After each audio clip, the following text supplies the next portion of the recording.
History often remembers emperors and kings for their grand achievements, their vast empires, and their ruthless battles. Some are remembered for their wisdom, others for their cruelty, and still others for their sheer eccentricity. But hidden among the chronicles of power and conquest are stories that remind us of something profoundly human. Even the mightiest rulers, draped in gold and commanding armies, were not immune to the vulnerabilities of the flesh. And sometimes it was their appetites, not their enemies, that brought about their downfall. Today, we explore one of history's strangest and most tragic ends, when a king, ruler of men and master of kingdoms, ate himself to death. This is not just a story about indulgence or gluttony. It is about the culture of power, the dangers of excess, and how a monarch's personal habits could ripple through entire nations. We will journey back through centuries, across different dynasties and empires, to examine how rulers lived, how they dined, and why, in some cases, the banquet table proved more fatal than the battlefield. In this episode of Emperors Die in Strange Ways, we uncover the tale of a king undone not by poison, not by betrayal, not by sword, but by overeating. To understand how a king could perish from something as seemingly mundane as eating, we must first understand the world of royal dining. In antiquity and the medieval world, food was far more than nourishment. It was a symbol of power, wealth, and divine favor. For peasants and common folk, meals were humble: bread, porridge, perhaps a bit of fish or meat on special days. But for kings and emperors, the table was a stage. To display abundance was to display authority. In the courts of medieval Europe, for example, feasts could last for days. Entire animals, roasted boars, peacocks with their feathers reattached for decoration, and pies that contained live birds were presented as spectacles. In the courts of China, the emperors of the Ming dynasty employed entire kitchens of hundreds of chefs, preparing thousands of dishes that only the emperor might taste. And in the palaces of the Middle East, rulers like the Abbasid caliphs enjoyed sprawling banquets filled with exotic spices and rare delicacies brought from across their empire. Food was a language of status. The more exotic, the rarer, the larger the spread. The more it proclaimed, "This ruler commands the world's abundance." But behind the magnificence, there lurked danger. Without modern medical knowledge, overeating was not just a matter of weight gain or discomfort. It was often fatal. Gout, diabetes, strokes, heart disease, conditions we diagnose today, were poorly understood. To the medieval physician, the body was ruled by humors: blood, phlegm, black bile, and yellow bile. Too much food, particularly rich meats, could disrupt this delicate balance.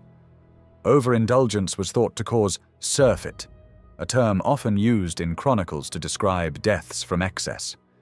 And kings, insulated from hunger, surrounded by servants eager to please and often addicted to spectacle, were particularly vulnerable.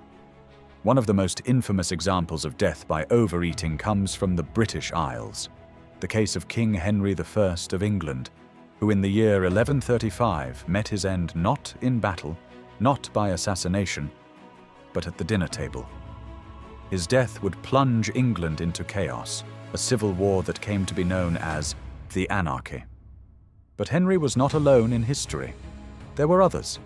Kings, emperors, noblemen, each brought low by the very luxuries that symbolized their status. Before we reach the fateful night of Henry's death, let us set the stage. Who was this man? What sort of ruler was he? And why would a single indulgent meal prove so consequential for an entire kingdom? In the next section, we will meet King Henry I, son of William the Conqueror, a man of ambition, discipline, and political cunning. We will examine his reign, his personality, and the strange circumstances that surrounded his final days.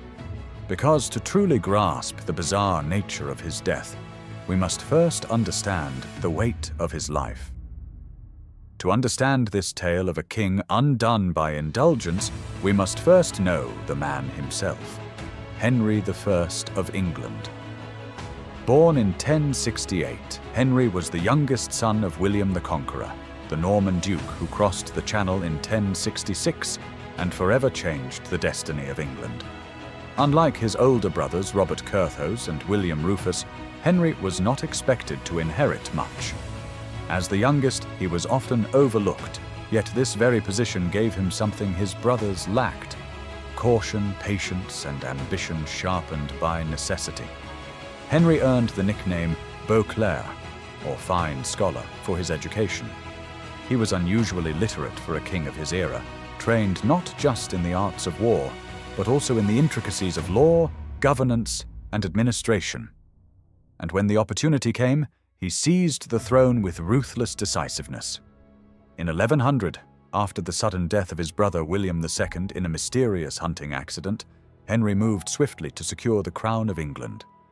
He issued the Charter of Liberties to win the support of the barons, married Edith of Scotland, later known as Matilda, to unite Norman and Anglo-Saxon bloodlines, and quickly positioned himself as a king of both legitimacy and strength. Henry was not a man to underestimate. He ruled for 35 years, longer than most of his Norman predecessors, and he proved himself both stern and shrewd.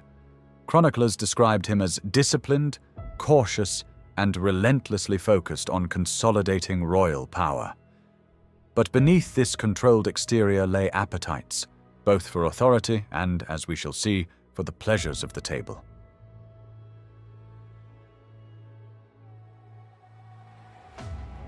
Henry's family life was not without tragedy. His queen Matilda bore him 2 children, a son, William Adelin, and a daughter also named Matilda. For Henry, William Adelin was the great hope, the bridge between Norman rulers and the Anglo-Saxon nobility, a symbol of dynastic continuity. But in 1120, fate struck cruelly. William Adelin drowned in the sinking of the White Ship, a disaster that claimed the lives of many young nobles. The loss was catastrophic, not just for Henry as a father, but for the entire kingdom. From that moment, Henry's only legitimate heir was his daughter Matilda, sometimes called Empress Matilda after her marriage to the Holy Roman Emperor. Henry made his barons swear oaths of loyalty to her, but in a deeply patriarchal society, a female succession was fraught with danger. The court was thus filled with tension. Every decision Henry made carried the shadow of uncertainty. Who would rule after him? Could Matilda secure her throne? And what would happen if Henry died without a strong heir in place?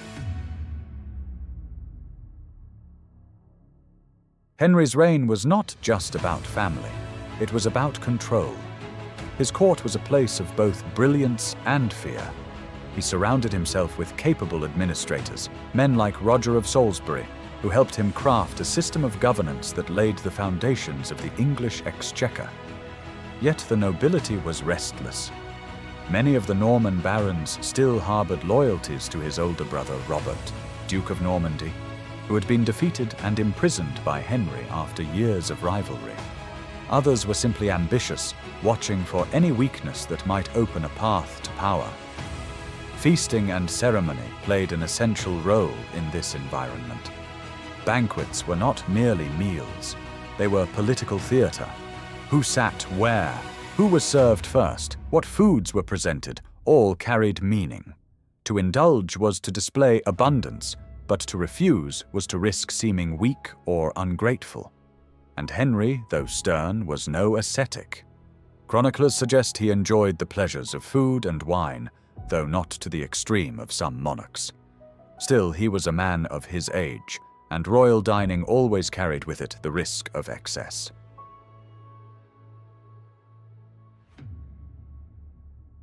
Another key set of figures in this story were the physicians and healers of Henry's court. Medicine in the early 12th century was a strange mixture of inherited Greek and Roman theories, Christian doctrine, and folk remedies. The guiding principle was the balance of the 4 humours: blood, phlegm, yellow bile, and black bile. Too much food, particularly rich meats and seafood, was thought to cause a dangerous imbalance, leading to fevers, surfeits, or sudden death. Yet even with this knowledge, kings were rarely denied what they desired. Who would dare tell a monarch he had eaten too much? And when surrounded by cooks eager to please and courtiers eager to flatter, it was all too easy for even a disciplined king to fall victim to indulgence. It is also essential to recognize those who stood to gain from Henry's death. Chief among them was his nephew, Stephen of Blois, a man of charm and ambition. Though he had sworn to support Matilda's claim, Stephen had his own designs on the throne. Others too watched carefully. Nobles in Normandy, discontented barons in England, and foreign rulers across the Channel all understood that the death of Henry would create a vacuum of power. And in medieval politics, a vacuum was an invitation to chaos. By the early 1130s, Henry was a seasoned ruler in his 60s, still sharp, still commanding, but increasingly aware of his mortality. He had outlived his brothers, buried his son, and placed his hopes in a daughter whose legitimacy was fragile. His court was filled with both loyalty and betrayal, his nobles restless, his physicians cautious. And at the center of it all was Henry himself, a man of iron will, yet still human, still vulnerable to the most basic of human flaws. And it was in this state, King of England, Lord of Normandy, survivor of wars and conspiracies, that Henry would meet his strange and fatal end. Not on a battlefield, not in a darkened chamber with assassins, but at a banquet table with a dish of lamprey eels. In the next section, we will walk step by step through the final days of King Henry I. We will sit at the table, hear the laughter of courtiers, see the platters laid before him, and witness how one meal, one choice, led to the sudden death of a king and the unraveling of a kingdom. Because in history, sometimes the most ordinary acts carry the most extraordinary consequences. It was late November in the year 1135. King Henry I of England, by then in his late 60s, was in Normandy, across the English Channel. Though England was his kingdom, Normandy was his ancestral homeland, the base of power established by his father, William the Conqueror. Henry was in the city of Lyons-la-Forêt, a favorite royal retreat nestled within the thick Norman forests. It was a place of hunting and leisure, a contrast to the stone halls of England or the battlefields of his youth. The king had come here to rest, to hunt, and to oversee affairs of state from a more tranquil setting. But Henry was not at peace. He was troubled by disputes with his nobles, concerned over succession, and increasingly aware of his own mortality. Chroniclers tell us that in these last weeks he remained active, sharp, and engaged, not a man visibly close to death. And yet, fate was already moving toward him. On the evening of November 25th, 1135, Henry attended a royal banquet. Such meals were part of the rhythm of kingship, a chance to reward loyalty, display power, and indulge in abundance. The great hall would have been filled with warmth and light. Torches flickered against the stone walls, long tables stretched before the guests, and the smell of roasted meats and spiced wines filled the air. Courtiers and nobles would have crowded in, eager for a place near the king, eager to share in the spectacle. The feast that night was said to have been generous, but one dish stood out, a delicacy Henry adored: lampreys.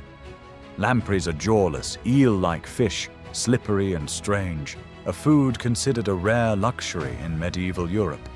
They were often cooked in wine, spices, and vinegar, producing a rich, pungent dish that only the wealthy could afford in abundance.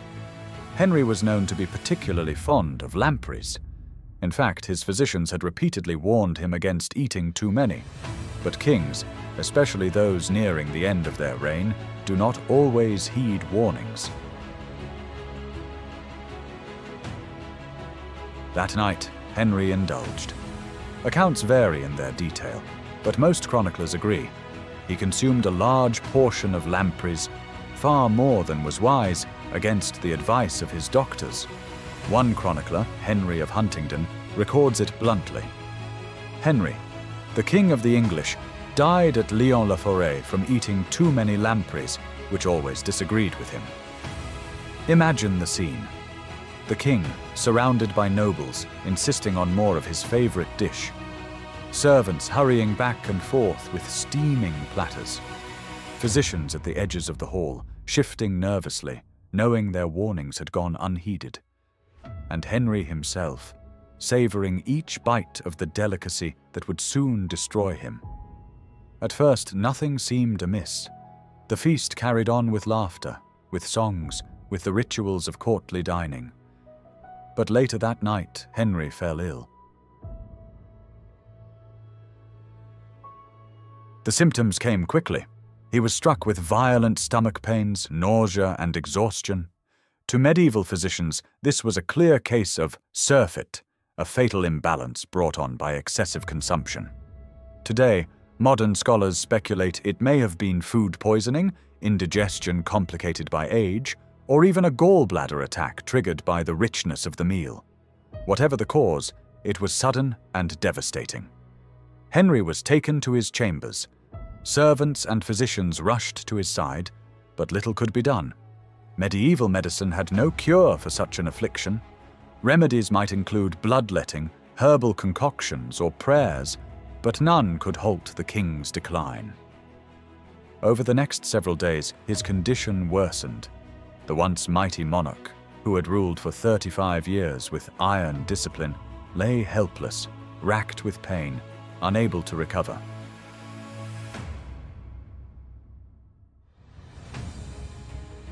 Chroniclers tell us that even as he weakened, Henry retained his composure. He gave instructions for the governance of his kingdom, reaffirming his wish that his daughter Matilda succeed him. He spoke to his barons, to his servants, to his household, preparing for the inevitable. By December 1st, 1135, just 6 days after the fateful banquet, Henry I of England was dead. The cause, in the words of history, a surfeit of lampreys.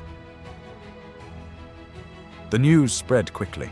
The death of a king was always a seismic event, but the manner of Henry's passing carried an odd mixture of tragedy and absurdity. For a ruler who had survived wars, rebellions, and betrayals, to be undone by his dinner seemed almost inconceivable. Courtiers whispered of divine punishment, of the dangers of ignoring physicians, of the vanity of human power. Some may have mocked, others mourned, but all understood the significance. The throne was empty and the succession uncertain. Henry's body was embalmed in a crude fashion typical of the age. His internal organs, badly decayed from the illness, were buried at Rouen in Normandy. His body, however, was taken across the sea to England.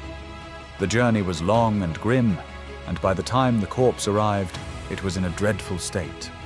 Chroniclers describe it as swollen, discolored, and offensive. Nevertheless, he was buried with ceremony at Reading Abbey, a monastery he himself had founded. There, the once mighty king lay in rest, his reign ended not by sword or arrow, but by lamprey eels. The image is haunting. Henry I, son of the great conqueror, ruler of England and Normandy, brought low by his favorite dish. It is at once tragic and darkly ironic, a reminder that kings are mortal and that even the smallest indulgence can alter the course of history. Because Henry's death did not simply remove a king, it unleashed a storm. With no male heir and his daughter Matilda's claim contested, the kingdom was plunged into civil war. For nearly 2 decades, England would be torn apart in a brutal conflict known as the Anarchy. And it all began with a single meal, a surfeit of lampreys. In the next section, we will explore the aftermath of Henry's death, how his passing threw England into chaos, how his nephew Stephen seized the throne, and how Matilda fought for her rightful crown. Because while the king's end was strange and tragic, the consequences for his kingdom were far more devastating. On the first day of December, 1135, Henry I, King of England and Duke of Normandy, breathed his last. His death, brought about by a surfeit of Lampreys, shocked the court. But shock quickly gave way to something more dangerous: uncertainty. The great question was simple, but perilous. Who would rule? Henry had lost his only legitimate son, William Adelin, in the White Ship disaster of 1120. In the years that followed, Henry forced his nobles to swear oaths of loyalty to his daughter, Empress Matilda. She was strong, intelligent, and capable, but she was also a woman, and in 12th century Europe, a woman's claim to the throne was a fragile thing. The barons had sworn, but oaths like paper could be torn. Among those who had sworn to support Matilda was Henry's nephew, Stephen of Blois. Stephen was the son of Henry's sister Adela, and had grown up partly at the English court. He was charming, popular with the nobility, and, crucially, a man. As soon as word of Henry's death spread, Stephen acted with remarkable speed. He crossed the Channel to England, gathering support from barons who were reluctant to accept a female ruler. With the backing of his influential brother, Henry of Blois, Bishop of Winchester, Stephen secured the crown. By December 22, 1135, less than a month after Henry's death, Stephen was anointed and crowned King of England at Westminster Abbey. The oaths sworn to Matilda were forgotten.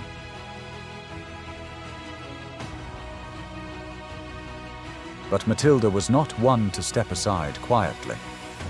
She had royal blood, the legitimacy of her father's will, and the fierce loyalty of key supporters, most notably her half-brother, Robert of Gloucester. In 1139, Matilda landed in England to press her claim. What followed was nearly 2 decades of brutal civil war, remembered by history as the Anarchy. The chronicler William of Malmesbury wrote of this time, "Christ and his saints slept." It was an age of chaos, lawlessness, and suffering for the English people.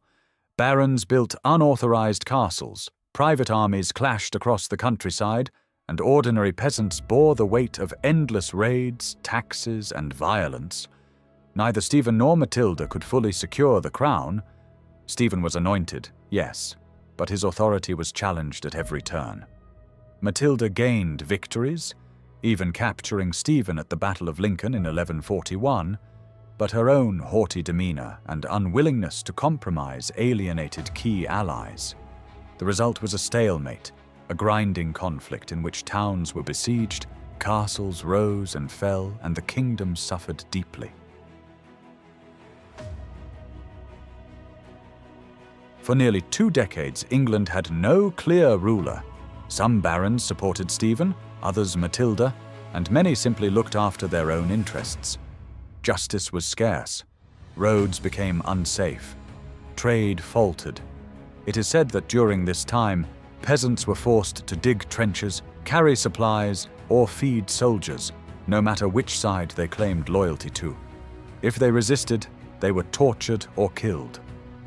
For the common people, it mattered little whether Stephen or Matilda wore the crown. What mattered was survival. By the 1140s, the war dragged on, but a solution emerged not from victory, but from compromise. Matilda's greatest asset was her son, Henry of Anjou, a vigorous young noble who would later be known to history as Henry II of England. By the early 1150s, Henry of Anjou commanded armies of his own, and his presence made it clear that the conflict could not continue indefinitely. Exhausted by years of war, the barons began to seek peace.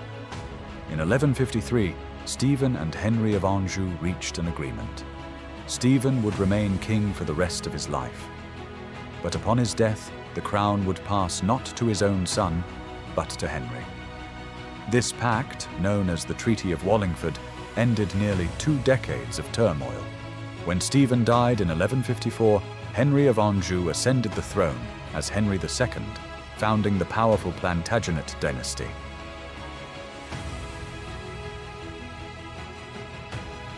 By the 1140s, the war dragged on, but a solution emerged not from victory, but from compromise. Matilda's greatest asset was her son, Henry of Anjou, a vigorous young noble who would later be known to history as Henry II of England. By the early 1150s, Henry of Anjou commanded armies of his own, and his presence made it clear that the conflict could not continue indefinitely. Exhausted by years of war, the barons began to seek peace. In 1153, Stephen and Henry of Anjou reached an agreement. Stephen would remain king for the rest of his life, but upon his death, the crown would pass not to his own son, but to Henry. This pact, known as the Treaty of Wallingford, ended nearly 2 decades of turmoil. When Stephen died in 1154, Henry of Anjou ascended the throne as Henry II, founding the powerful Plantagenet dynasty.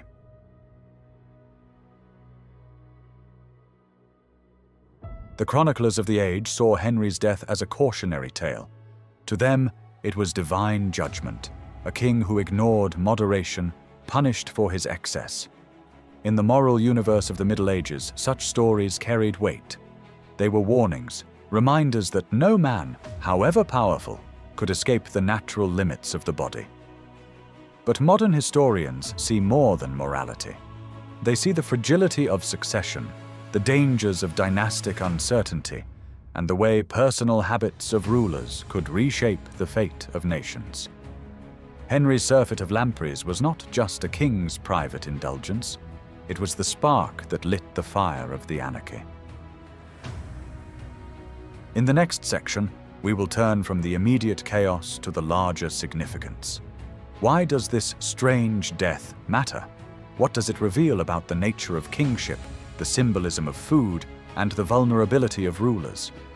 Because the story of Henry I's death is more than an anecdote.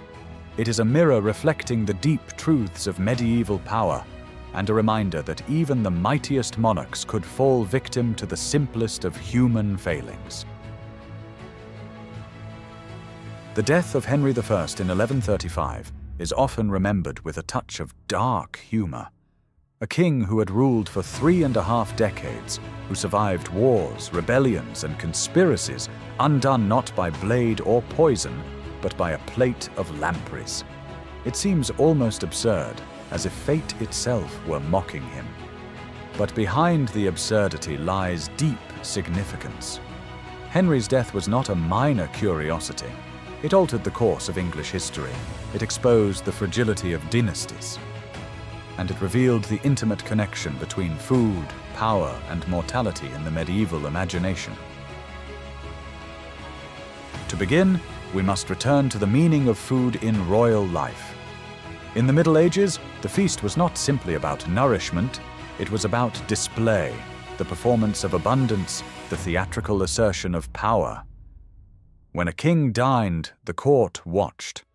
Every dish carried a message, the size of the roast, the rarity of the spices, the abundance of meat.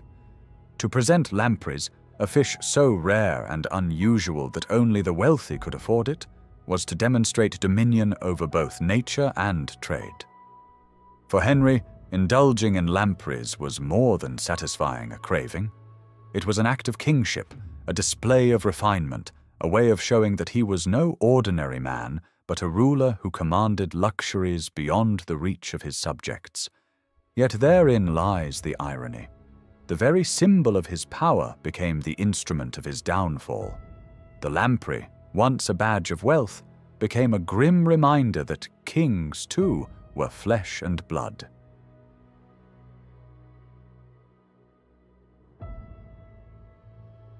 Henry's death highlights another truth: the extraordinary vulnerability of monarchs. A king might command armies and dictate laws, but he could not escape the limitations of his own body.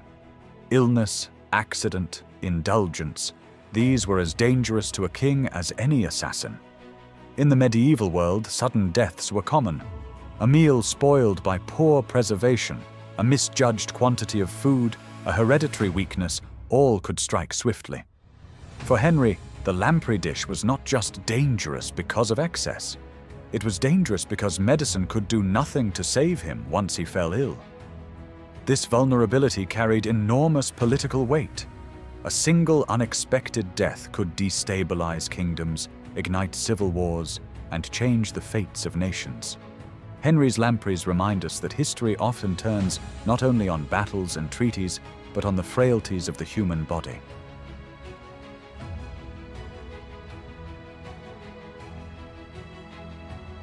Another layer of significance lies in succession.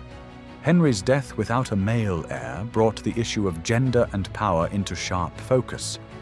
For the first time, England faced the serious prospect of being ruled by a woman. Empress Matilda was capable, but the cultural mindset of the 12th century was hostile to the idea of female sovereignty. Many barons preferred to follow Stephen of Blois, not because his claim was stronger, but because he was a man. Had Henry lived longer, he might have further secured Matilda's position. He might have forced greater loyalty from his barons, arranged more alliances, or removed potential rivals.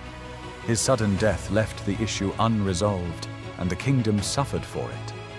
Thus, the king's final indulgence was not just a private mistake. It was a political catastrophe, one that revealed the patriarchal fragility of medieval succession. In medieval chronicles, Henry's death is often described as a surfeit, the overconsumption of food. This word carried moral weight. It was not just a medical condition, but a spiritual failing. The Church preached moderation. Gluttony was one of the 7 deadly sins, a sign of weakness and moral decay. For a king to die of surfeit was, in the eyes of some, a warning from God. It suggested that even the ruler of England could not escape divine judgment if he succumbed to excess. Chronicles turned Henry's death into a cautionary tale. It was not just history, it was a moral lesson, a narrative meant to remind future rulers of the dangers of indulgence. Consider the ripple effects of that single dinner. Henry dies suddenly, leaving no male heir. Stephen seizes the crown, breaking oaths sworn to Matilda. England descends into nearly 20 years of civil war. Thousands of peasants suffer, towns are destroyed, trade collapses. The kingdom emerges weakened, scarred, and in need of rebuilding. A new dynasty, the Plantagenets, rises from the chaos. All because a king, against the advice of his physicians, indulged too heavily in a dish of lampreys. This is not to say the lampreys alone caused the anarchy. The deeper causes were dynastic fragility and baronial ambition. But Henry's death was the spark, and sparks matter. At a deeper level, Henry's story is a mirror of human nature. It shows us that the powerful are not invincible, that even kings are swayed by desire, by appetite, by the temptation of just one more bite. It reminds us of the universal struggle between discipline and indulgence, wisdom and weakness. And it reveals how the smallest human choices can carry immense historical weight. Had Henry restrained himself, had he heeded his physicians, had he lived another few years, perhaps history would have turned differently. Perhaps England would have passed peacefully to Matilda. Perhaps the anarchy would never have happened. But history is not built on perhaps. It is built on what was. And what was lampreys.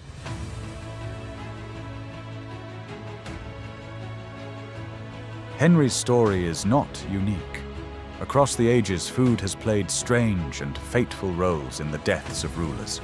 From the poisoned banquets of ancient Rome, to the gout-stricken kings of France, to emperors who drank elixirs of immortality that proved deadly, food has been both sustenance and snare. The death of Henry I belongs to this wider tapestry, a reminder that the table, like the battlefield, was a place where the fate of empires could be decided. The significance of Henry's death cannot be overstated. A Surfeit of Lampreys was more than a private indulgence. It was a turning point in English history. It was the beginning of civil war, the end of Norman certainty, and the prelude to the Plantagenet age. It was proof that history is not only shaped by kings and conquests, but by meals, mistakes, and the mortal appetites of men. In the final section, we will look at the legacy of Henry's strange death. How did later generations remember him? How did the tale of the Lampreys echo through history, literature, and legend? And what lessons does it still hold for us today? Because though the king has long since turned to dust, the story of his fatal feast lives on, a reminder that even in the grandeur of monarchy, the simplest things can prove most dangerous. Henry I of England died nearly 9 centuries ago, yet his story still lingers in the chronicles of history, not only for his achievements in law and governance, not only for his long and stable reign, but for the bizarre and almost ironic manner of his death.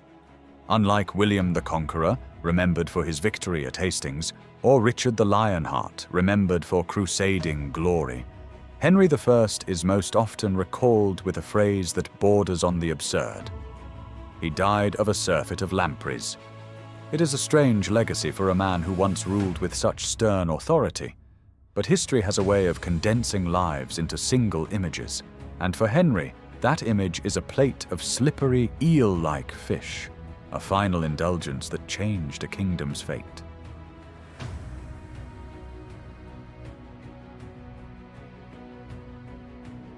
Henry was buried at Reading Abbey, a monastery he himself had founded in 1121. For centuries, his tomb was a place of reverence. But during the 16th century, under the reign of Henry VIII, the abbey was dissolved, its treasures looted, its buildings left in ruins. Henry I's tomb was destroyed, his bones were scattered or lost, and today, no one knows precisely where the remains of this once mighty king lie. This erasure adds a haunting note to his legacy. A ruler who sought stability and order, who worked to centralize authority, ended not only in chaos after his death, but in oblivion after centuries. His final resting place, like his dynasty, was consumed by time.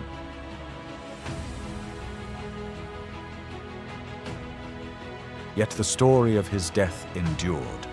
Chroniclers like Henry of Huntingdon and William of Malmesbury made certain of that. They recorded the Lampreys, the surfeit, the sudden decline. They passed on the tale not merely as history, but as caution, a parable of excess and mortality. Later generations retold the story with a mixture of mockery and moralism. It was cited in sermons as an example of gluttony. It appeared in histories as an illustration of how small indulgences could yield great consequences. And in popular imagination, Henry became the king who ate himself to death. Even today, his Lampreys appear in history books, documentaries, and trivia alike, a reminder that strange deaths capture the human imagination far more vividly than orderly ones. The legacy of Henry I's death carried quiet warnings for the rulers who followed him. It reminded monarchs of the fragility of their bodies, the danger of ignoring medical counsel, and the weight of succession planning. Kings might rule with swords, but they could fall to feasts. They might build dynasties, but they could undo them with a single careless moment. In the centuries after Henry, monarchs and emperors continued to indulge, continued to fall prey to the dangers of excess. From gout-stricken kings of France to emperors poisoned by their own alchemists, the lesson was rarely heeded. But Henry's story remained one of the clearest examples of how the personal could become political, how appetite could topple order. Henry's Lamprey feast belongs to a broader tapestry of rulers undone by their appetites. Roman Emperor Claudius, poisoned by mushrooms. King Adolf Frederick of Sweden, who in 1771 died after consuming a staggering meal of lobster, caviar, sauerkraut, smoked herring, champagne, and 14 servings of his favorite dessert. These stories fascinate us because they strip away the grandeur of kingship and reveal something universally human. They show us that rulers, no matter their armies or crowns, could not master themselves. Henry I's story stands out not because it was unique, but because it so perfectly symbolizes the irony of power. The man who disciplined a kingdom could not discipline his own appetite.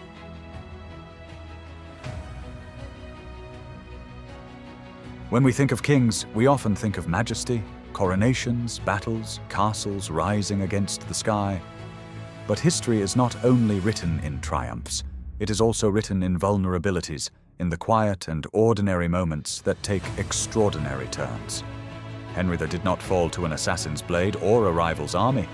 He fell at his own table, and in doing so, he reminds us that history is not just the story of the mighty. It is the story of the human. So, what is the legacy of Henry I's death? It is the chaos that followed, the anarchy, nearly 2 decades of civil war. It is the rise of the Plantagenets, who would shape England for centuries. It is the strange tale of Lampreys, passed from chronicle to chronicle as both warning and jest. And it is the reminder that kings, for all their crowns and titles, remain vulnerable to the same weaknesses as any man. The king who ruled with iron discipline met his end through indulgence. The ruler who sought stability left chaos in his wake, and the man who commanded empires was undone by a meal. This was the fate of Henry I, the king who died of a surfeit of lampreys.